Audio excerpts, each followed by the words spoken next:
Ducati a choisi le grand livre XRP, XRPL, pour lancer ses toutes premières pièces de collection numérique Web3, augmentant ainsi l'adoption de la blockchain dans le monde réel. Au fait, de quelles munitions la SEC dispose-t-elle contre Ripple? Par ailleurs, Palau a réussi à frapper sa première stablecoin PSC en collaboration avec Ripple. Enfin, quels sont les revers qui pourraient résulter de l'appel de la SEC contre la victoire de XRP? Reste avec moi jusqu'à la fin pour en savoir plus. Si cela semble être quelque chose de très intéressant pour toi, ne manque pas de regarder cette nouvelle vidéo dès maintenant. Bonjour à tous et bienvenue sur notre chaîne où nous parlons des dernières mises à jour sur le XRP et le monde des crypto-monnaies en général. Si c'est la première fois que tu regardes l'une de nos vidéos, nous sommes heureux de te souhaiter la bienvenue. Nous t'invitons à appuyer sur la cloche de notification pour ne jamais manquer une autre vidéo. Nous t'annonçons que cette chaîne propose un cadeau de 200 XRP. Pour avoir une chance de participer, il te suffit simplement de t'abonner à la chaîne, de liker cette vidéo et de commenter avec le hashtag XRP, et le gagnant sera annoncé. Le fabricant de motos basé à Bologne, Ducati, devient la dernière entreprise à adopter le grand livre XRP pour le lancement de NFT, selon un tweet de jeudi. Ce développement intervient alors que la grande marque plonge dans le monde du Web3 pour raconter et mettre en valeur son parcours légendaire. Ducati entre dans le monde de Web3 avec un programme de collection numérique en partenariat avec Web3 Pro Trademark et XRP Ledger, mettant en valeur l'histoire et le présent de Ducati en regardant vers l'avenir, une partie de la divulgation rouge, pour offrir une expérience nouvelle et passionnante à 16 automobilistes et à sa communauté mondiale. Ducati s'apprête à lancer une séquence de collection NFT sur le XRP Ledger en partenariat avec Web3 Pro. À travers ces objets de collection numériques immersifs, Ducati vise à raconter son histoire, ses humbles débuts, ainsi que son présent passionnant et l'avenir exceptionnel qu'elle projette. L'entreprise a ouvert une liste d'attente car elle prévoit de lancer son premier objet de collection numérique gratuit aujourd'hui. Cette première édition limitée est un montage vidéo qui révèle la métamorphose des logos Ducati placés sur les motos fabriquées entre 1946 et 2323. Pour avoir droit à ce cadeau, les utilisateurs doivent s'inscrire sur la liste d'attente au plus tard le 27 juillet. Les membres de la communauté XRP ont exprimé une immense excitation face à ce développement positif, car les activités vont certainement augmenter sur le XRPL. À son tour, le prix du XRP pourrait s'apprécier davantage à mesure que la blockchain perçoit des frais de gaz et son jeton natif.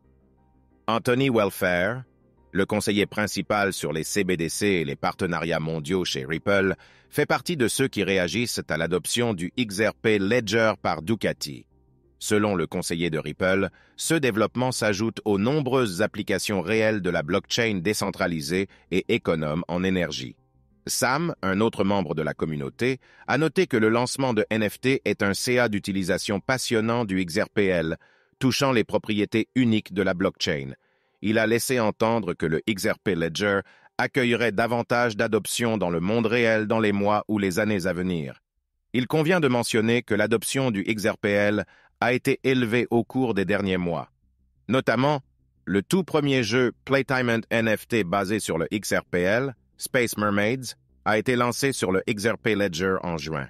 De même, la toute première stablecoin adossée à une hypothèque développée par le protocole REVA a atterri sur le XRP Ledger au début du mois de juillet. N'oublie pas de t'abonner à notre chaîne et d'appuyer sur la cloche de notification pour être la première personne à recevoir plus de mises à jour sur les derniers événements concernant le XRP. L'avocat Jeremy Hogan s'est joint à d'autres grands avocats pro-crypto pour commenter la décision de la SEC de faire appel du jugement sommaire de la juge Annalisa Torres. Dans un récent tweet, l'avocat Hogan a déclaré qu'un appel est la seule munition de la SEC contre Ripple lors de la prochaine conférence de règlement entre les parties. Selon Hogan, la SEC a déjà confirmé qu'elle ferait appel de la décision de la juge Annalisa Torres. Comme indiqué, la SEC a enregistré une perte partielle, qui a vu la juge déclarer que le XRP lui-même n'est pas une valeur mobilière. Rappelons que la SEC a laissé entendre qu'elle prévoyait de faire appel de la décision du tribunal. Peu de temps après que le juge Torres a rendu sa décision, la SSC a publié un communiqué indiquant qu'elle était toujours en train d'examiner le jugement. Quelques jours plus tard, le président de la SEC, Gary Gensler, a exprimé sa déception face à la décision du tribunal concernant les ventes programmatiques de Ripple. Fait intéressant, la commission a indiqué que le jugement sommaire avait été décidé à tort après que Terraform Lab et son fondateur Dukan ont tenté d'utiliser la victoire de Ripple pour classer les affaires les concernant. Elle a demandé au juge président l'affaire Terraform Lab de ne pas s'appuyer sur le jugement sommaire de Ripple parce que le juge Torres a pris une mauvaise décision. Respectueusement, ces parties de l'affaire Ripple ont été décidées à tort et ce tribunal ne devrait pas les suivre. Le personnel de la SSC étudie les différentes voies disponibles pour un examen plus approfondi et a l'intention de recommander à la SSC de demander un tel examen et un extrait de l'acte de dépôt de la SSC. Scieuses remarques ont suscité des spéculations selon lesquelles la SEC envisage de faire appel de la décision. Réagissant, Hogan a déclaré qu'il n'y avait pas d'autre façon de comprendre le récent commentaire de la SEC que le fait que la commission prévoit de faire appel de la décision. Pendant ce temps, la SEC et Ripple devraient choisir 3 dates pour une conférence de règlement à l'amiable.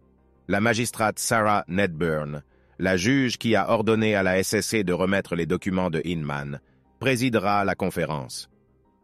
Comme nous l'avons indiqué, la magistrate Nedburn a ordonné aux parties de choisir 3 dates pour une conférence de règlement à l'amiable si elle pense que c'est approprié à ce moment-là. En raison du calendrier chargé du tribunal, les dates doivent être choisies au moins 6 à 8 semaines à l'avance. Il convient de noter que les parties avaient déjà organisé 2 conférences de règlement dans le passé. Cependant, elles ne sont pas parvenues à un compromis. Certains adeptes du XRP pensent que les parties parviendront à un accord cette fois-ci, puisque la conférence a lieu après la décision de jugement sommaire. Pendant ce temps, Ripple a clairement indiqué qu'elle ne réglerait avec la SEC que si la commission déclarait que le XRP n'était pas une valeur mobilière. La société de blockchain a noté qu'elle porterait l'affaire devant la Cour suprême si XRP n'est pas déclaré comme une non-valeur par la SEC. À l'heure actuelle, le juge Torres a déjà statué que XRP n'est pas une valeur mobilière, ce qui donne à Ripple l'avantage avant toute conférence de règlement. Par ailleurs, J. Hunter Hansen, directeur du programme de résidence numérique de Palo, s'est récemment rendu sur Twitter pour annoncer un développement capital pour la communauté cryptographique, en faisant particulièrement référence à la communauté Ripple. Hansen a révélé que le directeur du Trésor national des Palaos et un ingénieur principal et chef de projet de Ripple ont uni leurs forces pour célébrer la frappe réussie de la toute première stablecoin des Palaos, la PSC. L'événement s'est déroulé dans la capitale nationale, à Palo. Hansen a souligné que le lancement de la PSC est une étape importante dans leur collaboration avec Ripple, car ils explorent ensemble le potentiel de cette stablecoin dans des CA d'utilisation spécifiques au sein du pays. Il est intéressant de noter que cette initiative stratégique a reçu l'approbation explicite du Congrès des Palaos, CE qui ajoute un cachet officiel de légitimité au programme pilote de la PSC. Il convient de noter que le stablecoin PSC est alimenté par le grand livre XRP-XRPL. Passons maintenant à la grande question du jour. Quels sont les revers qui pourraient résulter de l'appel de la SSC contre la victoire de XRP? N'oublie pas de t'abonner à notre chaîne et d'appuyer sur la cloche de notification pour être la première personne à recevoir plus de mises à jour sur les derniers événements concernant le XRP. Dans un récent tweet, Scott Milker, figure éminente de l'espace cryptographique et partisan renommé du Bitcoin, a souligné la victoire de Ripple et de XRP dans la bataille juridique que l'industrie cryptographique a suivie de près pendant près de 3 ans. Milker a soutenu que l'avenir semble être du côté de Ripple en réponse au rapport indiquant que la Commission américaine des opérations de bourse, la SEC, envisage un appel potentiel dans le triomphe du procès de Ripple. Pour au moins les 2 prochaines années, appel et décision, et probablement pour toujours, XRP n'est pas un titre, a remarqué Milker.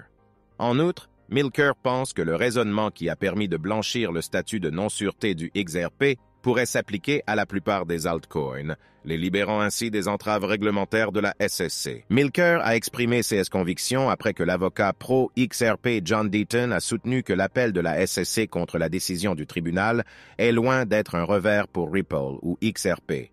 rappelle que l'organisme de réglementation américain a récemment laissé entendre qu'il ferait appel de la récente victoire accordée à Ripple. Entre-temps, Deaton a souligné que la décision attendue sur l'appel ne serait pas prise avant un délai considérable de 2 ans, gracieuseté du second circuit. En attendant, c'est la décision du juge Torres qui fait loi. Pour le contexte, le cœur de l'affaire tourne autour de l'interprétation et de l'application du troisième facteur OWI dans l'affaire de la SEC contre Ripple. Alors que Deaton prédit que le deuxième circuit ne critiquera probablement pas l'application de ce facteur par le juge, il souligne un point crucial. Ce point, c'est que même si la décision différait, les espoirs de la SEC de qualifier XRP de valeur mobilière ne se concrétiseraient pas nécessairement. En outre, l'avocat spécialisé dans les crypto-monnaies a souligné l'importance du facteur de l'entreprise commune qui, selon lui, constitue un formidable défi à relever pour la SEC, ce qui en fait une noix plus difficile à casser que le troisième facteur. Ne laissez personne sous-estimer l'importance de cette victoire pour les détenteurs de XRP et pour Ripple, a fait remarquer Deaton. Nous arrivons donc à la fin de cette vidéo, les gars. Si vous l'avez appréciée, assurez-vous d'aimer la vidéo. N'oubliez pas de vous abonner et d'appuyer sur la cloche de notification. Cela m'aide beaucoup avec l'algorithme de YouTube. De plus, tu peux aider à éclairer les autres comme tu l'as été en partageant cette vidéo avec le plus grand nombre de personnes possible. Faisons circuler cette info partout, les gars. Si tu es un vrai fan de crypto-monnaie, ne manque aucun de nos contenus. On se retrouve demain pour parler des dernières nouvelles qui nous concernent tous en tant que communauté.